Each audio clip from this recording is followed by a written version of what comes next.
সে ধর্ম অর্থ এটাই বোঝায়, সেটা হলো অপেক্ষা করা, ধৈর্য ধারণ করা। ধর্ম কথাটা এসেছে ধৈর্য থেকে। যার ধৈর্য নাই সে কোনোদিন ধার্মিক হতে পারবে না। দেখবেন কিছু মানুষ আছে, হয়তো আপনাদের মধ্যেও রয়েছে, আপনাদের গ্রামে বা আপনাদের বাড়িতেও আছে, ধৈর্য কম, হঠাৎ হঠাৎ রেগে যায়, হঠাৎ হঠাৎ যাকে তাকে যা তা বলে ফেলে, ধৈর্যের বড় অভাব। যার মধ্যে যতখানি ধৈর্য সে ততখানি ধার্মিক। আর যার মধ্যে ধৈর্য নাই সে মন্দির করুক, তীর্থ ভ্রমণ করুক, যতই কিছু আচার অনুষ্ঠান পালন করুক, যদি ধৈর্যের ঘাটতি থাকে বুঝে নিতে হবে তিনি ধর্ম করতে পারেননি, এখনো ধর্ম করা তার হচ্ছে না। ধৈর্য থেকে ধর্ম কথাটা এসেছে। কথা প্রসঙ্গে একটা সুন্দর কথা আপনাদের বলি। বৃন্দাবনে এক সিদ্ধ বাবাজির আশ্রমে একটা 16-17 বছর বয়সী ছেলে গেছে। জানি না তার সংসারে কি অশান্তি হোক বা অভাব অনটন হোক বা যাই কিছু হোক, উপেক্ষিত হোক, লাঞ্ছিত হোক, ও ঘর বাড়ি ছেড়ে দিয়ে বাবাজির আশ্রমে চলে গেছে। তো সিদ্ধ জগন্নাথ বাবা, তিনি তো সিদ্ধ পুরুষ, তার চরণে গিয়ে পড়ে, চরণ দুটি বুকে জড়িয়ে ধরে বলছে, বাবা আপনি আমাকে আশ্রয় দিন, আপনার আশ্রিত করে নিন, আপনার সেবক করে নিন, আমি আপনার আশ্রমে থাকবো, আমি কোথাও যাব না। তো সিদ্ধ মানুষ তো যাকে তাকে গ্রহণ করে না,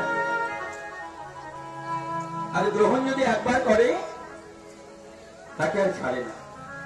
আচ্ছা মা, আপনাদের সবার উদ্দেশ্যে একটা কথা বলে নি, সিদ্ধগণ তো সহজে কাউকে গ্রহণ করে না, আর যাকে গ্রহণ করবে জানবেন, যাকে গ্রহণ করবে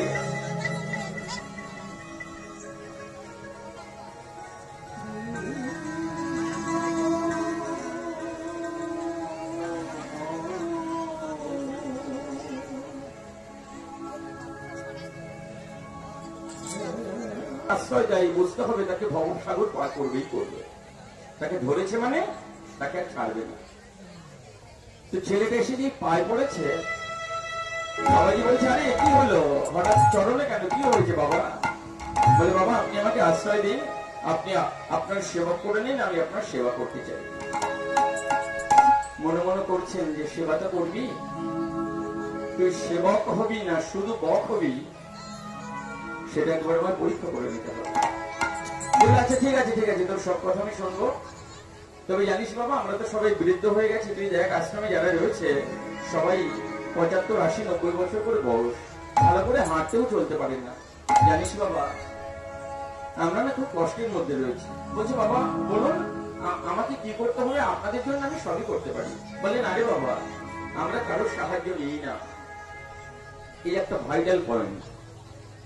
দেখবেন যারা প্রকৃত ভগবানের সেবা হবে না, তারা যদি মুখ থুবড়ে পড়ে মরেও যায়, তারা যদি জল বিহনে মরেও যায়, সহজে কারোর কাছে সাহায্যের হাত বাড়িয়ে যায়।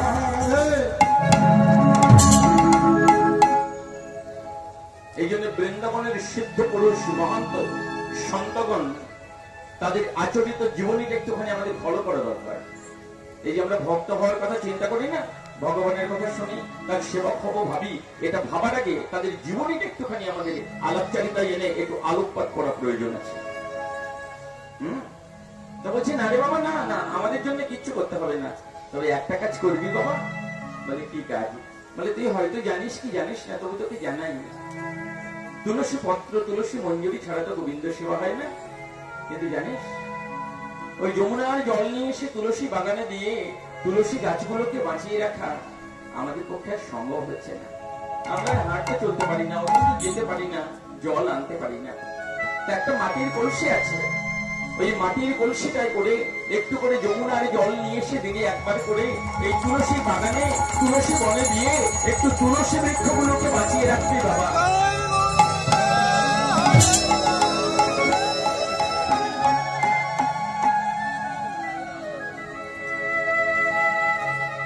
আমরা তো কলিযুগের মানুষ, আমরা সেবা বা সাহায্য নিতে ভালোবাসি, করতে ভালোবাসি না। আপনি যত পারেন আমাকে সহযোগিতা করুন, আমাকে ভালোবাসুন, আমাকে সেবা করুন, আমার পরিচর্যা করুন, আমার যত্ন করুন, কিন্তু আমাকে যে করতে হবে এই মানসিকতা, এই মেন্টালিটি আমাদের মধ্যে খুবই কম। এটা একটু বিচার করে দেখবেন, অপরাধ নেবেন না। আমার কথাগুলো শুনতে আপনার একটু কঠিন লাগবে। গাছটাই কাঁটা কিন্তু ফলটা মিষ্টি। আমার কথাগুলোর মধ্যে একটু কাঁটা খোঁচা আছে, অনেকের গায়ে লাগে, কিন্তু একটু বিচার বিবেচনা করে দেখবেন এই কাঁটাওয়ালা কথার মধ্যে মধুর মিষ্টিটা আছে, মধুরটা আছে। দেখবেন যারা আমরা ভজন রাজ্যে অগ্রসর হওয়ার চেষ্টা করছি, মায়েরা, বিশেষ করে মায়েদের বলি এদিকে ওদিকে ঘাড় ঘোরাবেন না। আপনারা এদিক ওদিকে ঘাড় ঘোরাবেন তার মানে কি জানেন? আপনাদের মনোনিবেশ হয়নি, তাই মাথায় এদিক ওদিক করছে। এখানে দেখবার কিছু নেই, কীর্তন দেখতে হয় না। আপনি যদি চোখ বন্ধ করে বসে থাকেন তাতেও আমার কোনো অসুবিধা নেই। কীর্তন দেখা লাগে না, কীর্তন শুনতে হয়। ভগবানের কথা তো মনোনিবেশ করে শুনতে হয়। এখানে দেখার মতো কিছু নেই। আর আমাদের বা কি দেখবেন? আমাদের দেখার মতো আছেটা কি? কিছুই দেখার নাই, কিন্তু শুনতে হবে।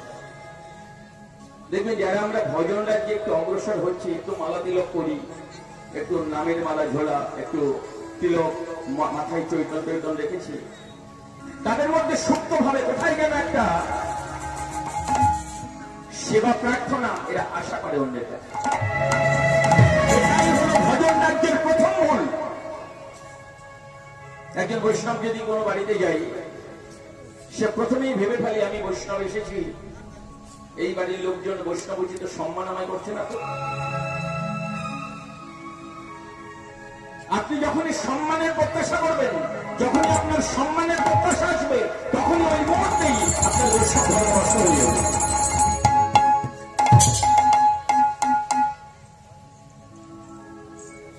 পাপ পুণ্য দুটোর বিচারের ঊর্ধ্বে যেতে হবে।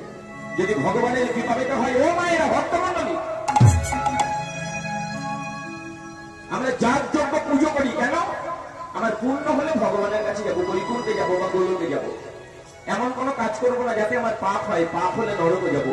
যারা পাপের আশা করে, যারা পুণ্যের আশা করে, এই দুজনের কেউ ভগবানের চরণ পাবে না।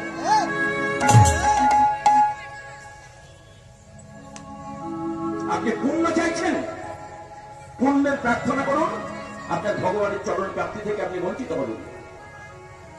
আপনি পাপ করছেন, পাপেও আপনি ভগবানের চরণ থেকে বঞ্চিত হবেন। তাহলে আমাদের কর্তব্য কি? যার পাশ থেকে কেউ যদি ওঠার চেষ্টা করে, একটু চেষ্টা করবেন যাতে ওঠা উঠি না করতে হয়। নড়াচড়া করলে আমার বলবার মধ্যে ফিলিংসটা নষ্ট হয়ে যায়। আচ্ছা বলুন তো, সূর্য প্রত্যেকদিন সকালবেলা আকাশে উদয় হয়, বিকেল বেলা অস্ত যায়। সূর্য আমাদের আলো দেয়, তাই তো? ভালো করে প্রত্যেকটা কথার দাড়ি কমা পূর্ণচ্ছেদ পর্যন্ত লক্ষ্য করবেন। সূর্যের আলোতে কেউ গীতা পাঠ করছে, করছে না? কেউ ভাগবত পাঠ করছে, রামায়ণ পাঠ করছে, কেউ কোন না কোনো গ্রন্থ পাঠ করছে। আবার ওই একই সূর্যের আলোতে কেউ জাল দলিল লিখছে, লিখছে না? আপনারা ভালো করে কথাগুলো বিচার করবেন। তাহলে যিনি ভাগবত পাঠ করছেন, যিনি গীতা পাঠ করছেন, তিনি পূর্ণ করছেন, আর যিনি জাল দলিল লিখছেন তিনি পাপ করছেন, করছেন তো? আচ্ছা, কেউ গীতা ভাগবত পাঠ করে পূর্ণ করলো, আর কেউ জাল দলিল লিখে পাপ করলো, এতে কি সূর্যের কিছু এসে গেল? গেল না তো। এতে সূর্যের কিছু যে আসে যায় না। তার কাজ হলো প্রতিদিন আকাশে উদয় হওয়া, তার কিরণ ছটাকে জগৎকে দান করা। আমরা গঙ্গা স্নানে যাই, আমার কলকাতায় গঙ্গা, হাওড়ায় গঙ্গা, দক্ষিণেশ্বরে গঙ্গা, অনেকেই গেছেন। যে কলকাতার গঙ্গা, আমরা গঙ্গায় স্নান করতে যাই কেন? গঙ্গায় স্নান করলে আমার পূর্ণ হবে। এবার আপনারাই আমাদের বিচার করে, গঙ্গায় স্নান করলে পূর্ণ হয়, ওই গঙ্গায় যদি কোনো মায়ের কোল থেকে তার সদ্যজাত সন্তান বা তার 6 মাসের বাচ্চা মায়ের কোল থেকে পড়ে গঙ্গায় মারা যায়, তাতে গঙ্গার কিছু বেঁচে যায়? কেউ যদি গঙ্গায় পড়ে মারা যায়, তাতে গঙ্গার কোনো পাপ হয় না। আবার কেউ যদি স্নান করে পুণ্য অর্জন করে, গঙ্গার জল তুলে নিয়ে সে প্রতিদিন মাথায় গঙ্গার জল ছিটিয়ে নিজেকে পুণ্যাত্মা ভাবে, তাতেও গঙ্গার কিছু এসে যায় না। গঙ্গার কাজ হলো প্রবাহ মানে গঙ্গা, সবাই মঙ্গল সাধনা করা, এটাই তার কর্ম। এখানে কোনো ফল আকাঙ্ক্ষা নাই। কি কথাগুলো ঠিক বললাম না ভুল বললাম? তাহলে সূর্য যেমন আলো দিয়েছে কোন ফল আকাঙ্ক্ষা করে নয়, গঙ্গা যেমন বয়ে চলেছে কোন ফল আকাঙ্ক্ষা করে নয়, বৈষ্ণব ভগবানকে ভালোবাসবে কোন পাপ পুণ্যের ফল আকাঙ্ক্ষা। যখনই আপনি ফল আকাঙ্ক্ষা করবেন, আচ্ছা একটা কথা আপনারা আমার কথা মিলিয়ে দিন। আমি সবসময় কথাগুলো বলার চেষ্টা করি বিপরীত দিক থেকে। একটা মানুষকে যদি আপনি বিনা অপরাধে গুলি করে মারেন বা দা দিয়ে গলা কেটে দেন বা কোনো অস্ত্র দ্বারা তাকে আঘাত করে লাঠি দিয়ে আঘাত করে মারেন, তাহলে আদালত আপনাকে ছেড়ে দেবে? আইন আপনাকে ছেড়ে দেবে? ছেড়ে দেবে? কাউকে বিনা অপরাধে কেউ যদি খুন করে তার ফাঁসিতে দড়ি গলায় চড়বে, চড়বে না? তাহলে একটা মানুষকে মারলে যদি আমাদের ফাঁসির অর্ডার হয়, কেন আমি মানুষটাকে বিনা দোষে মেরে পাপ করেছি? এইবার আমার প্রশ্নের উত্তর দিন তো। অর্জুন কয়েক কোটি মানুষকে মারলো, তার ফাঁসি হলো না, পাপ হলো না, কেন হলো না?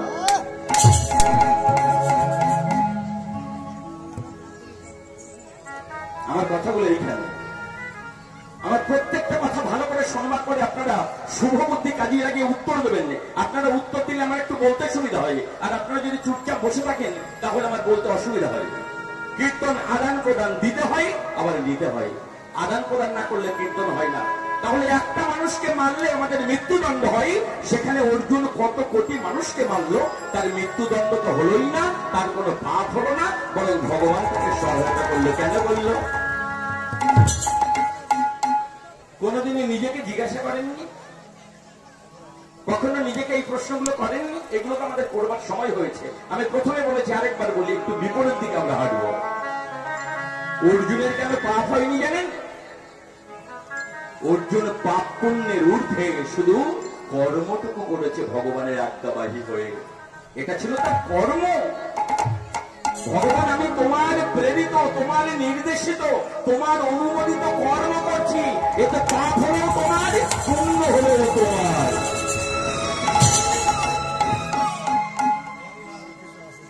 কারোর মধ্যে যদি কোনো কনফিউশন থাকে, আপনারা কোথাও যদি কনফিউজ হন, আপনাদের যদি বুঝতে কোনো অসুবিধা হয়, আমাকে বলবেন। একবার ছাড়া 100 বার বলবো, এটা আমার ডিউটি, এটা আমার ডিউটির মধ্যে পড়ে। আপনাদের একবারে যদি বোঝাতে না পারি, 1000 বার বলতে বাধ্য, তাই না? তাহলে আমাদের কর্মটা কি হবে, সেবাটা কি হবে, আমাদের ঈশ্বর কৃতটা কি হবে? পাপ পুণ্য বিচার রহিত। ঠাকুর, আমি তোমার কাছে পুণ্যও চাই না, তোমার কাছে পাপও চাই না। পাপ পুণ্য সবই তোমার। তোমায় ভালোবেসে যদি আমার পাপ হয়, সেও তোমার। তোমায় ভালোবেসে যদি আমার পুণ্য হয়, সেও তোমার। তুমি পাপ নাও, পুণ্য নাও, সবই তুমি নাও, শুধু তুমি আমার আপন হও। এটাই হলো বিশুদ্ধ প্রেম। তাহলে একটা জিনিস বুঝতে পারছেন, আমরা যখন সম্মানের প্রত্যাশা করব, এই দেখবেন, এই আমরা কীর্তন করছি, এখন কেউ যদি আমাকে একটা কটু কথা বলে, আমার আত্মসম্মানে লাগবে।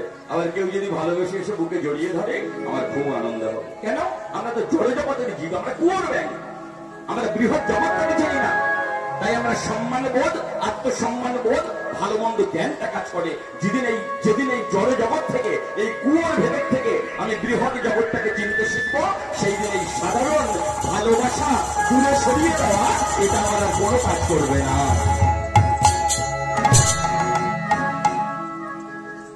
একটা ব্যালেন্সে আমাদের থাকতে হবে। কোন ব্যালেন্স? আনন্দ পেলে উৎফুল্ল হওয়া যাবে না, আবার কষ্ট পেলেও ভেঙে পড়া যাবে না। আমরা অনেকেই আছি, আপনারা একটুখানি নিজে নিজে যদি রিসার্চ করেন, নিজেকে নিজে বিচার করেন, দেখবেন অনেকেই আছি বাড়িতে অশান্তি। কখনো কখনো মনে হয় ইচ্ছে মরে যাওয়া ভালো ছিল, মরে গেলে শান্তি হতো না। গো না, মৃত্যুতে শান্তি নেই, মৃত্যু একবার হবে। মৃত্যু হলো মানে আপনি আত্মহত্যা করলেন, আত্মহত্যা করা যায় না, আপনি দেহটাকে নষ্ট করলেন মানে আর একবার শাস্তি পাওয়ার জন্য তৈরি হন। এখানেই শেষ নয়। কেউ আপনাকে আঘাত করেছে, করুক, ভগবান। কেউ যদি আমায় আঘাত করে, আঘাতটাও তোমাকে দিলাম। কেউ যদি আমার ভালোবাসে, ভালোবাসাটা তোমাকে দিলাম। দয়াময়, তুমি তো আমার অন্তর্যামী, তুমি তো সব জানো। এ আঘাত আমায় করেনি, এ আঘাত তোমায় করেছে। কেউ আমায় বুকে জড়িয়ে ধরেছে, আমায় ভালোবাসেছে, ভালো আমায় বাসেনি, ভালো তোমায় হয়েছে। যেদিন এই বোধ আমাদের মধ্যে কাজ করবে, যেদিন এটা আমরা বুঝতে পারবো, সেদিন বুঝতে পারবো ভগবানকে ভালোবাসতে শিখেছি।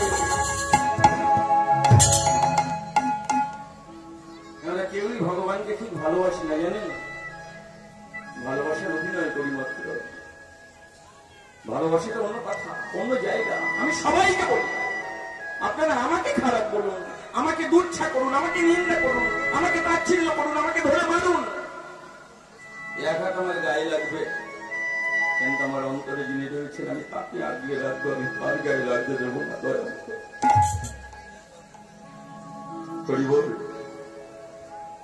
হরে কৃষ্ণ। আজকে আপনাদের বদন দর্শন করে না অনেক কথাই বলতে ইচ্ছে করছে।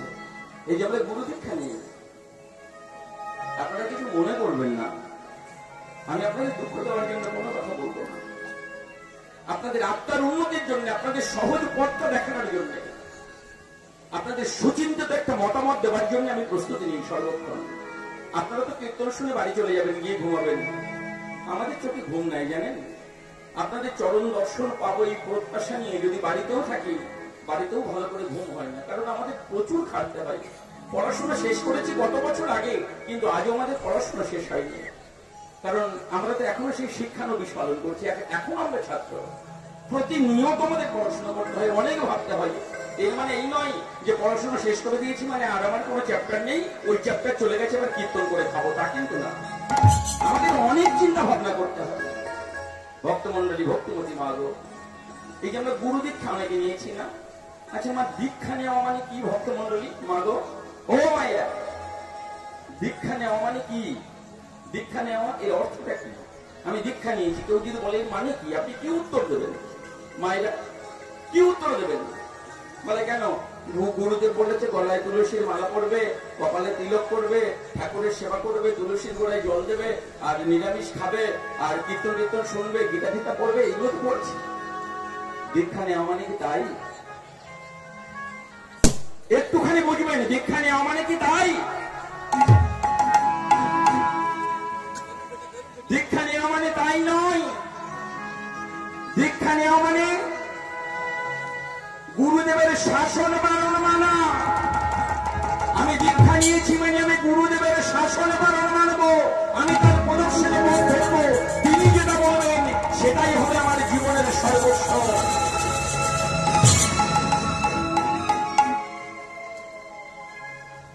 এই যে আমার একটা কথা দেখবেন প্রায়শই কীর্তনিয়ারা বলি, বা আপনারাও বলেন, গুরু কৃপাই কেবলম। বলেন না? মানে গুরু কৃপাই কেবল, আর কিছু না। পরের লাইনটা কেউ জানেন? গুরু কৃপাহি কেবলম, তার পরের লাইনটা এটা অর্ধেক একটা লাইন, এর পরে আর একটা লাইন আছে। গুরু কৃপাহি কেবলম, এর পরের লাইনটা কেউ জানেন? একজনে কেউ বলতে পারেন? হ্যাঁ, পাচ্ছেন না তো? আমি বলে দিই, মনে রাখবেন কথাগুলো, দরকার হলে নোট করে রাখবেন। এই যে আমরা বলি গুরু কৃপাহি কেবলম, এর পরের লাইনটা কি জানেন? শিষ্যস্য পরম মঙ্গলম। গুরু কৃপাহি কেবলম, পরের লাইনটা হলো শিষ্যস্য পরম মঙ্গলম। মানে গুরুদেব যে কৃপাটা করেছেন ওটাই শিষ্যের পরম মঙ্গল। এটা মনে প্রাণে মানুন, মনে প্রাণে শুধু মেনে নয়, এই কথাটাকেই মেনে করছেন, দেখবেন আপনি একদিন ভগবানের নিত্য সেবক হয়েছেন।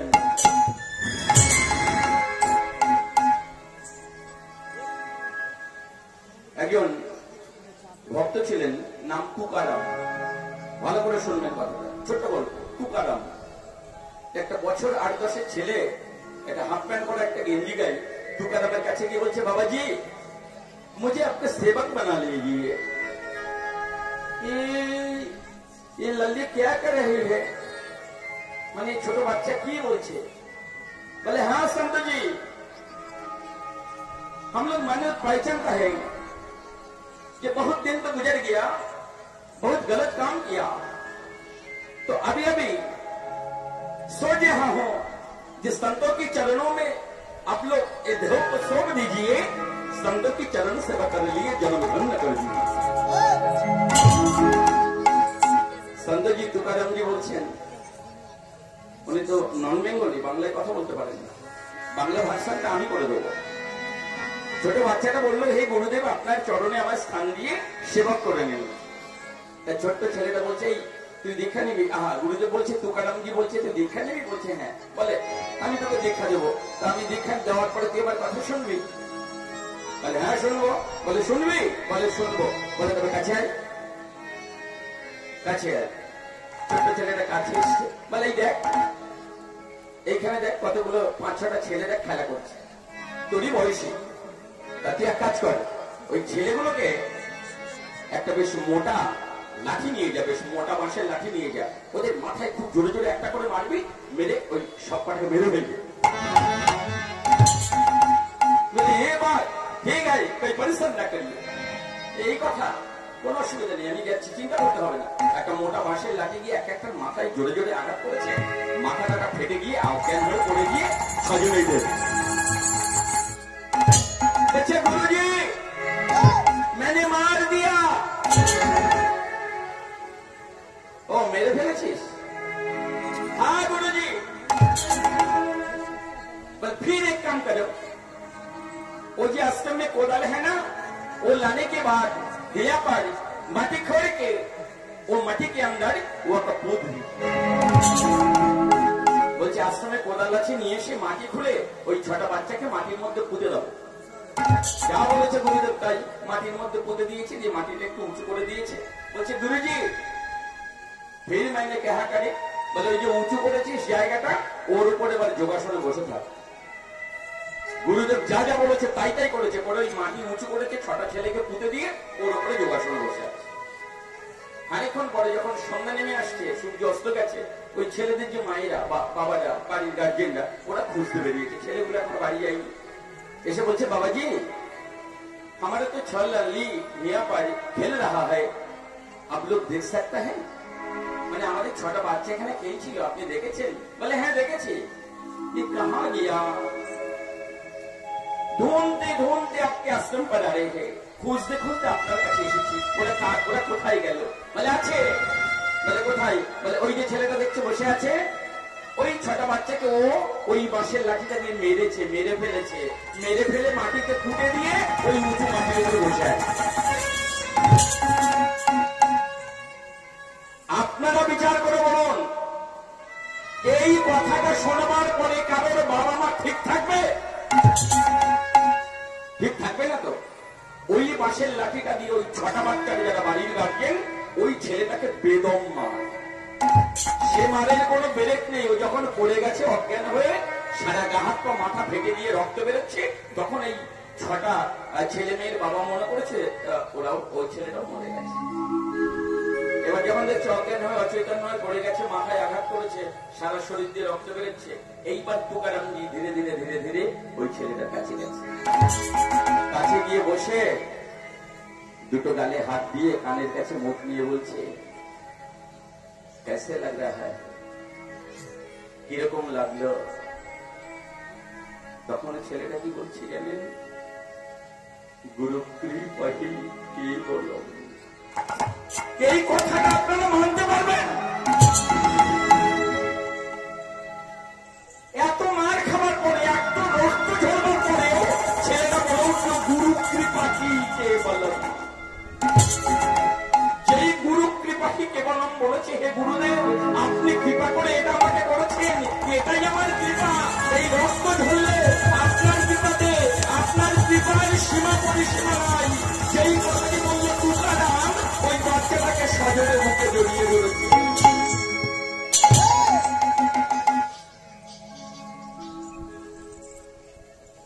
যেই সজনে মুখে জড়িয়ে ধরেছে, তুকারাম নিয়ে মনে মনে করছেন এতদিন পরে একজনকে পেলাম যে গুরু আজ্ঞা মানবে। আমার এই বয়সে সে একজনকে আমি পেলাম যে গুরুদেবের আজ্ঞাকে শিরোধার্য করবে, গুরুদেব যেটা বলেছে সেটাই ঠিক। বুকে জড়িয়ে ধরেছে, জড়িয়ে ধরে বলছে ভাই সাহেব মাটিটা খোলো। তোমরা একটু কষ্ট করে এই মাটিটা খুলে ফেলো, কোদালটা নাও, নিয়ে মাটিটা খোলো। ওরা খুলেছে মাটিটা, 6টা মৃতদেহ, 6টা ছেলের দেহ তুলে মাটির উপরে শুয়েছে। তুকারামজি সবার মাথায় একবার করে হাত বুলিয়ে দিলেন, যেন ঘুমাচ্ছিল, উঠে বসেছে। মানে যান আপনাদের বাচ্চাদের বাড়িতে নিয়ে যান। তারা বাড়িতে নিয়ে চলে গেল। এইবার তুকারামজি ছেলেকে বলছে ওরে তোকে যে এত মারলো তোর লাগেনি? বলে কেন লাগবে? আমাকে যত আঘাত করেছে আমি উচ্চ ঈশ্বরে বলেছি জয় গুরুদেবের জয়।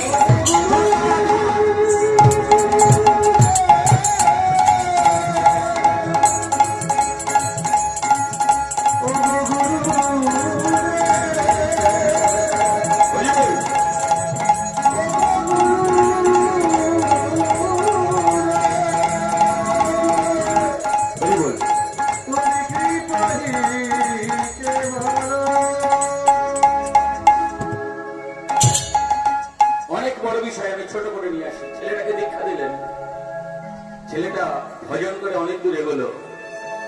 এইবার তুকারামজি বিছানায় শয়ন করেছেন, অনেক লক্ষ লক্ষ শিষ্য বিছানায় শয়ন করেছেন। সব শিষ্যদের দেখেছেন তুকারামজি বেশ অনেক বছর পরে। নিজের বলতে যা আছে সব শিষ্যদের বিলিয়ে দিচ্ছেন। কাউকে জবের মালাটা দিলেন, কাউকে উত্তরীয়টা দান করলেন, কাউকে পরা কাপড়টা দিলেন, কাউকে গামছাটা দিলেন, কাউকে আসনটা দিলেন, কাউকে কুমণ্ডলটা দিলেন। যা ছিল আশ্রমে নিজের বলতে সবাইকে সবকিছু দান করে দিলেন। সবার পিছনে সেই শিষ্যটা দাঁড়িয়ে রয়েছে। গুরুদেব মৃত্যুসজ্জায় শয়ন করেছে, হাতছানি দিয়ে কাছে কাছে ডেকেছে, কাছে এসেছে। গুরুদেব কিছু বলবেন? বলে আমি তো চলে যাবো রে, আমার তো সময় হয়েছে। আমি তো সবাইকে সবকিছু দিলাম, দেখ আমার আশ্রমে আমার বলতে যা ছিল সবাইকে সব দিলাম, তোকে তো কিছু দেওয়া হলো না। বলছে গুরুদেব আমার কিচ্ছু চাই না, আমার কিচ্ছু দিতে হবে না, শুধু আপনার হাতটা আমার মাথায় রাখুন, তাতেই আমার হবে। বললো তাই? তুকারামজি নিজের হাতটা ছেলেটার মাথায় তুলে দিয়ে বললো শোন, সবাইকে আমি সবকিছু দিলাম, আমার বলতে যা আছে সব শিষ্যদের দিলাম, আর তোকে একটা কৃপা করে গেলাম। তোকে তো কিছু দিতে পারিনি, তোর মাথায় হাত রেখে একটা কৃপা করে গেলাম। আজ যেমন তুই আমার শিষ্য, আমি তোর গুরু হয়েছি, একদিন স্বয়ং ভগবান এসে তোকে গুরুকরণ করবে, তোর শিষ্য হবে, তুই ভগবানের গুরুদেব হবি।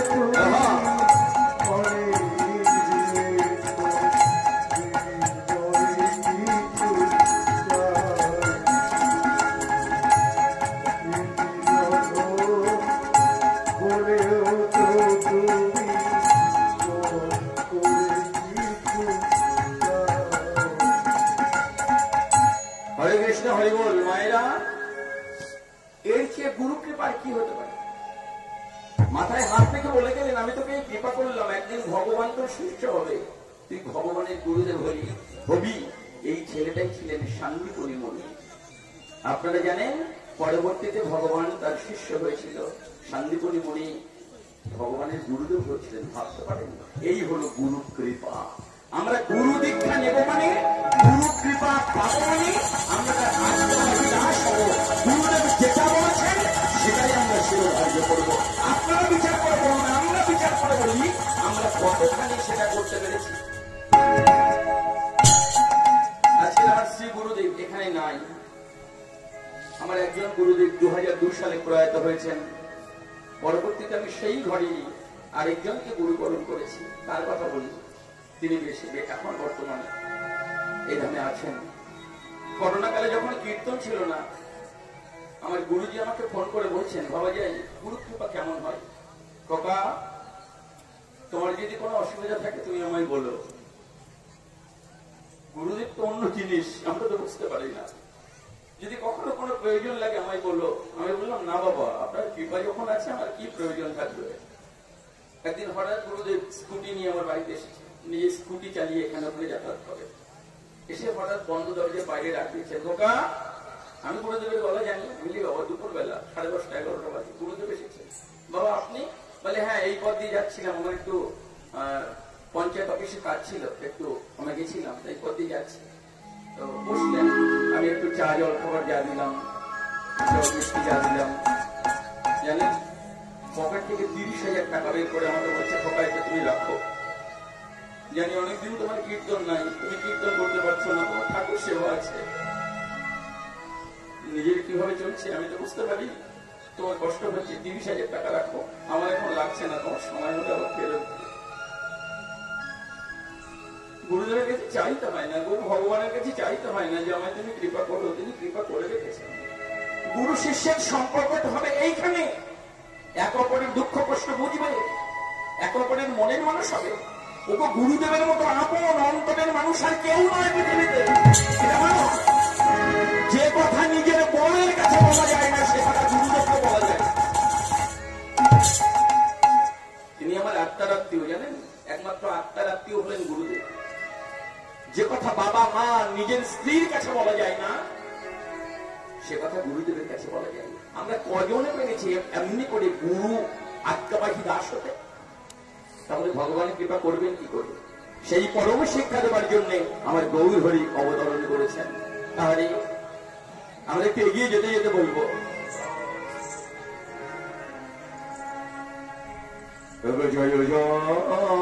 যেহেতু আমরা ইন্ডিয়ান শিল্পী, তো আমাদের ইন্ডিয়ান শিল্পীদের কিছু আদর্শ আছে, সেটা মানতে হবে। একটা সংকাল গান দেখো, অ্যাকচুয়ালি গান 28 মাত্রা, ডবল করলে 56 মাত্রা, হাফ করলে 14 মাত্রা। আমরা চেষ্টা করবো 14 মাত্রায় সমাপ্তি করা, ছোট করে গাইবে। আরে জয় এরা বলেছিলেন, এটা আমাদের জানালে চৈতন্য মহাপ্রভু। যদি মহাপ্রভু না আসতেন, দেখুন মহাপ্রভুর আবির্ভাবের আগে অনেকে এসছেন, কিন্তু বৃন্দাবন লীলা আমাদের কেউ জানাননি, কারো জানার কথাও নয়। কিন্তু ভগবানের গৌর হরি এলেন 534 বছর পূর্বে নবদ্বীপের মাটিতে এসে সন্ন্যাস নেবার পরে, মাত্র 24 বছর বয়সে সন্ন্যাস নেবার পরে তীর্থ পর্যটনকালে আমাদের ভগবানের লীলাভূমি শ্রীধাম বৃন্দাবন প্রথম জানালেন 6 গোসাইকে হাত ধরে নিয়ে গিয়ে। রূপ সনাতন ভট্ট রঘুনাথ, শ্রীজীব গোপাল ভট্ট দাস রঘুনাথ, এই 6 গোসাইকে নিয়ে গিয়ে ভগবানের গৌর হরি হাত ধরে বলে বৃন্দাবনের লীলাভূমি জানালেন। তাই মহাজন বলছেন, শোনো, কলিযুগের মানুষ আমরা কেন গৌর চরণে শরণাগতি নেব? গৌর হরির চরণে শরণাগতি না এলে আমরা বৃন্দাবন লীলা বুঝতে পারবে না। তাই মহাজন বলছেন, যদি আমারই গোড়া না হইত কেমন হইত,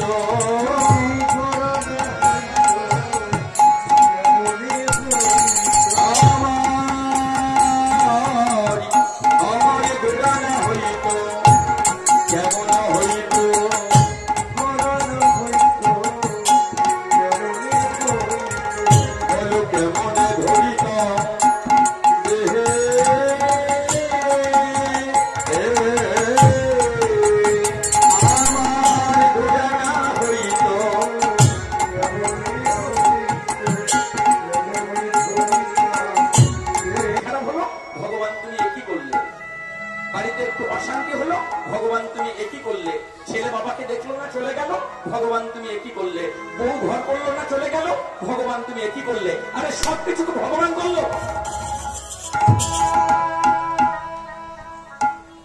মনের পরিবর্তন করুন মায়েরা, চিন্তা ভাবনার পরিবর্তন না করলে এগোতে পারবেন না। আমার কথা মিলিয়ে নিন।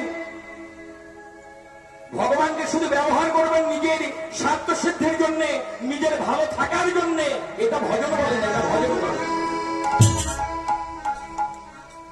তাই গৌর হরি রাধার মহিমা প্রকাশ করেছেন, জানেন। আমরা তো কোনো একটা কিছু বিপদগামী হলেই ভগবানকে দোষ দিয়ে ফেলি, তুমি করলে কেন?